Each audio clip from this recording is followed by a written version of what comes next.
Snow White, she got shit to do. She ruling the kingdom. She out there doing her thing. She got responsibilities, but that Huntsman, he ain't doing shit. Give him his own She's movie. fucking the director. She's fucking the director? She's busy in the trailer right now. We'll talk about that in a little bit because everybody's talking shit about her. But here's the thing. Chris Hemsworth? When he ain't got a hammer in his hand, he got an axe. Nobody asked that question. Yeah. I want to find those people that ask that. Nobody asked that shit. Nobody gave a fuck about what he was doing, but somebody wanted to tell us anyway. I wish you would try to love somebody. They're going to regulate emotions. I know. I'm handing out violations for all you motherfuckers. You're going to love jail if you want to fall in love with his old love with the past relationship. Now, it's also bears noting that the queen this time is a mutant who brings on ice powers. Oh, I'm gonna touch on that in a little bit because this movie, man, there's so many reasons why this movie shouldn't exist. You want to say she should have let it go? Yeah, yes.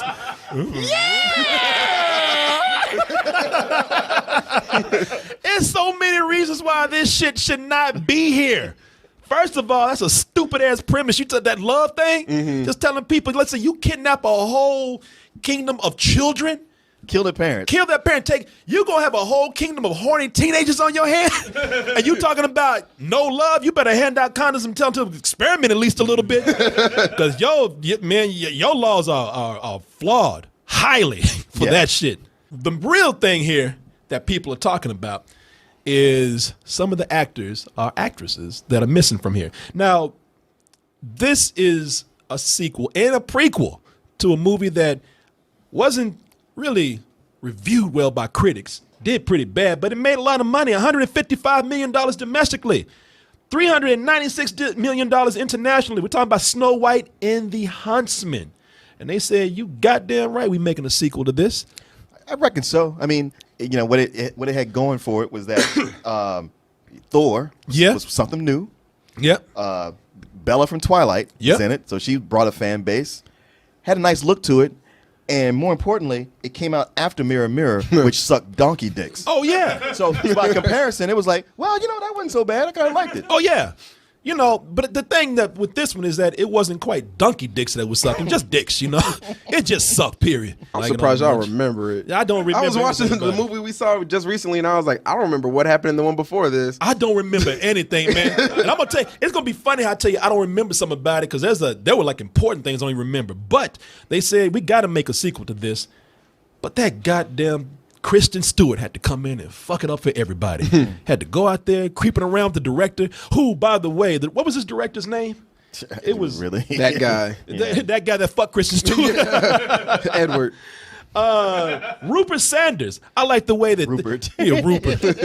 Rupert. Yeah, you fucking a guy named Rupert. Anyway, I like the way that they didn't even try to hide this. They wanted to mess up their relationships. They didn't care about it. They all out there in the open. Look, he got a bent over bridge and shit. I mean, they didn't care. And a lot of people were upset about this, and this is important to mention because it was sort of sexism in full effect right here because while Rupert Sanders, the married guy, was out there doing his thing with her, nobody was talking shit about him.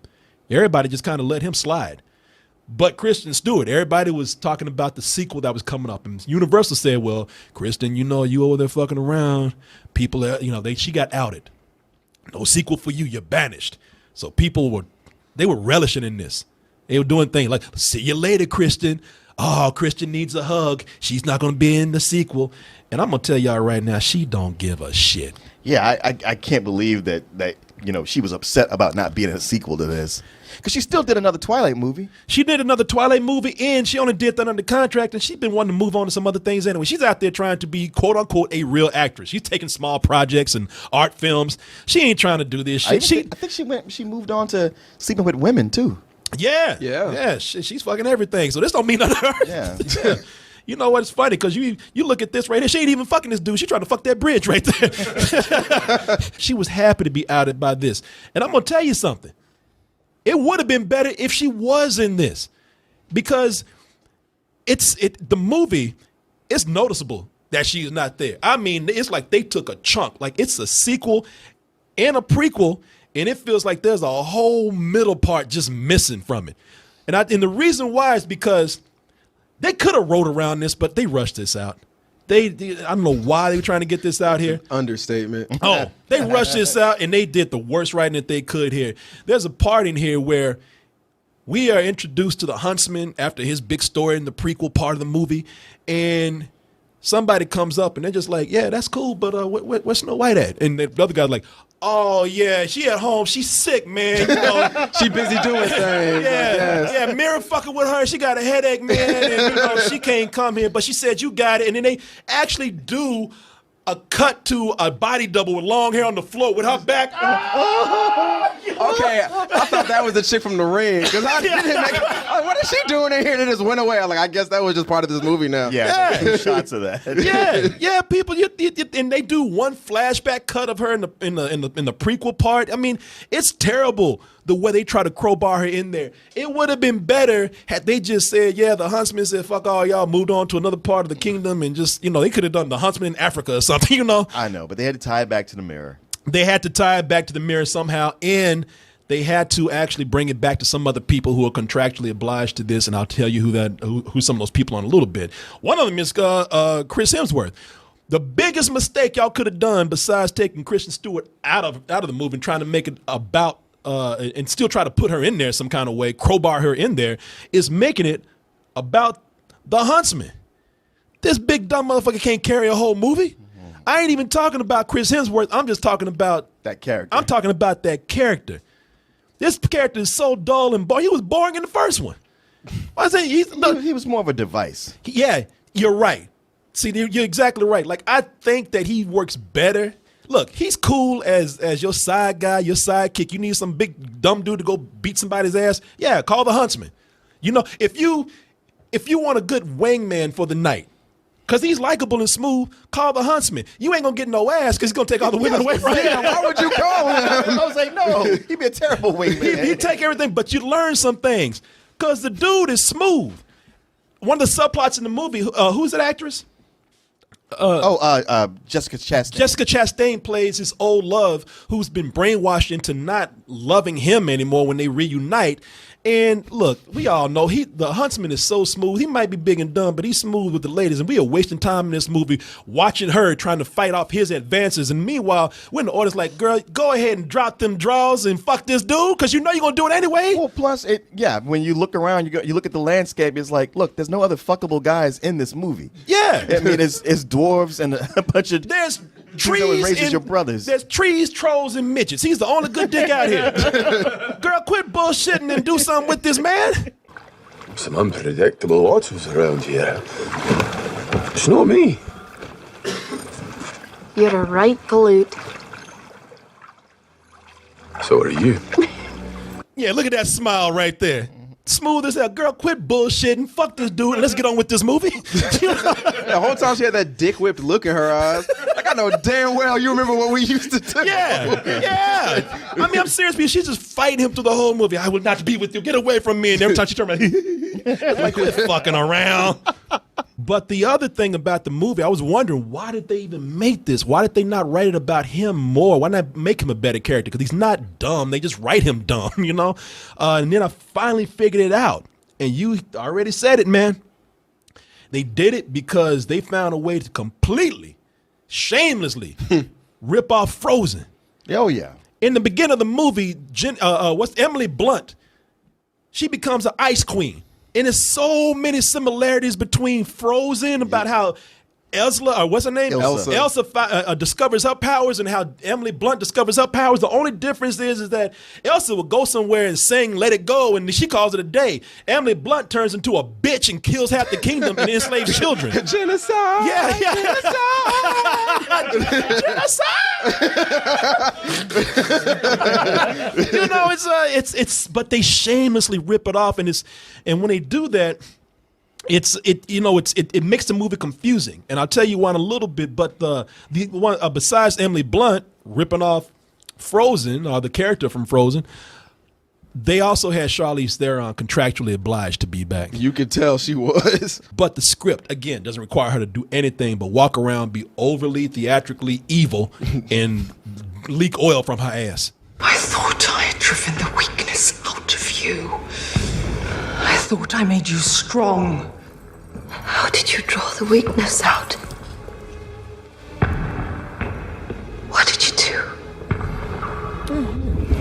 would you look at? What you did? Yeah, get a maxi pad or some shit. Getting shit all over my floors. Kotex commercial. I don't have to tell you anything. Oh, but you do. You see, you said it yourself. You're something between this world and the mirror. I summoned you out. Now, you are bound to me. She's like, damn, bitch, all right, we just acting. Hold on. I'm glad you said something about their dresses, man, because that's something I do remember from the first one. All of Charlize Theron's dresses look really good, but in this one, it looks like for the Elsa character, the Ice Queen, it looks like somebody lost their mind with a bedazzling gun. It's like, all right, clock, all right, you look good now. Wow, you're not lying about that. That's some Hobby Lobby shit going on right there. Wow. Yeah, but I still like the visuals here. I think the costumes are all right. I just think, man, really, these people, it's written for them to overact. The actors are fine. It's just written for them to overact. I mean, they're treating this shit like it's really some Shakespeare shit, and it's a weak script. I've been talking about things that don't work. I mean, I'm trying to be a fair guy here. Everything is so stifled. Everything is so serious, except every now and then Chris Hemsworth. But he's dumb. But the dwarves in this, you have Nick Frost returning. See, that's what I was going to say. That movie is so unforgettable. The first one to me, I forgot. Forget. I'm sorry. No, very forgettable. I'm sorry. Yeah. It's very forgettable. I forgot that there were dwarves in the first one, man. I did too. I didn't remember until Harry Knowles mentioned something to me, like looking over his seat. And he was like, don't you remember it made all the tall people short? I was like, oh yeah, right. yeah, that's right. Nick Frost was in the last movie. Rob Brydon is returning as his brother, and I like the dwarves in this movie, man. Really? Because they served no purpose at all. No, the purpose they serve for me is that in a movie where everybody's taking shit seriously, the dwarves were cool, especially this one little dwarf, man, Mrs. Bromwyn, played by Sheridan Smith. She was great. This little dwarf comes in, she's talking mad shit. And I was like, all right, finally, somebody I can relate to in this movie. Sight of you clocks make me sick. Shut your mouth, you monkey slag. Shut yours, you grotty wanker. Kiss my ass, you filthy minger. Kiss mine, you wobbly shite. Go on, girl. I was like, yeah. Well, damn, you just showed the best part of the movie. Shit, I was in love with her ass. I was in love with her little ass, man. I wanted to have some midget sex after I was looking at this. Like in this movie, they were like, dwarf women are just hideous and ugly. I was like, they're not that bad. No, hell no. I take it a minute. I bet she talks some mad shit in bed, too. The dwarves actually liked in the movie. I mean, any other movie, they kind of would be annoying, but here, you need something to lighten all this up, and they're the ones that do it, and they serve as good comedy relief. The tone of this film is just all over the place with a little bit of Lord of the Rings. Y'all are ripping off so much shit, you think you would get one right. The only thing you get right in this movie is midgets. I mean, it's Dwarves. I'm sorry. The dwarves. People, if you will. I'm sorry. Apparently midgets is like calling little people niggas. I'm sorry. Yeah. That's what I learned. I'm sorry about that. I mean midgeros. No. What you're saying about them pulling for so much stuff is, I figured they were going for the angle of, all right, in the real story of the Ice Queen is really dark compared to what Frozen is, or what they made with that concoction. But I figured they were going for all the people that were saying, hey, we want that film to have the real Ice Queen. We want, the Ice Queen that we were promised from the beginning. So they was like, all right, yeah, we'll make that one from another company that has no idea what the hell they're doing. And so, hey, there you go, people. You got what you wanted. You know what? I remember that I didn't hate the first Snow White. I probably even like it less than the first time I saw it, and I probably gave it an okay review then. But it's so forgettable that I know I didn't care about that film. This movie, for whatever I have to say about Snow White and the Huntsman, this movie did it worse. Snow White knew what it wanted to be. This shit is all over the place. It's wanted to be so many things to cash in, and does not have faith in itself to be its own film. Because of that right there, it only gets bound visuals in a couple of dwarves, and for that I give it a rental. Not a good rental, not a bad rental. It's just there. Okay. The one thing I will agree with you with is I thought the dwarves were a great part of this movie. They were the funniest part, I believed, until Charlize Theron came up, because she just didn't give a fuck about this. Like, she was just like, I'm in the contract, let's get this shit done. Because there was one line where it's supposed to be like really dark and ominous, and they're like, how are you back here? And she was like, oh, I'm between. And like the way she delivered the lines, you're just like, man, I don't know what happened. Like, I'm just mad. Let's see where we go with it. And I just thought her having a blast with it and just treating it like it was a comedy, basically, and the way she was acting in it, I enjoyed that aspect of it. The story and your main characters trying to have me believe Chris Hemsworth is a leading man in anything outside of a superhero movie, which this tries to be also, is just a dumpster fire. And with this, I got to give this some old bullshit, man. Wow, I don't blame you. I don't blame you either. I don't blame either one of y'all. On my way over here, I've been like, what am I going to give this? Because I'm stuck between both of those ratings for all the reasons you named. I think I felt like it's a low rental for the most part. I mean, yeah, I know there's people who want to see for the visual spectacle. Sure, it's there, whatever it means. It wasn't until the very end where they tease another sequel, and that's when I went like, you know what? Let me give some because something else that didn't get mentioned was how laughably bad the voiceover narration by from Liam Neeson. Like just the stuff they wrote for him to say. I'm just in the booth. I don't see how he got through it. Like. It was funny because every time you guys sure about this? Every time he spoke, it was so bad. I heard that fucking lion. Yeah, exactly. Aslan. Yeah, trying to be Chronicles of Narnia too. Yeah, right. Yeah, it was. Now the Ice Queen, I might as well just blend that all in. It was almost like they tried to be Chronicles of Narnia, and Aslan was coming in, and now the Queen. They were like, "Get your ass on here!" No, wait a minute, it's my movie. No, well, I can still talk about it, right? Talking mice and badgers come in. Like, what's happening? Wait a second. Yeah, man. Yeah, man. Those two elements just kind of pushed it over into some old bullshit. Wow. So some old bullshit for you too. I heard you was about to reverse a little feeling over there. Well, I'm close because at the end, I feel like I should give it some bullshit just to stop that third movie. Right? You know, tell y'all people don't go see this shit, but you know what? My little dwarf girl is fine as hell, so you know I'm gonna go ahead and let her slide on that one. In fact, forget another fucking witch movie or Huntsman. Make a movie about them. Right? They had to start The Hobbit. Well, make it X-rated then.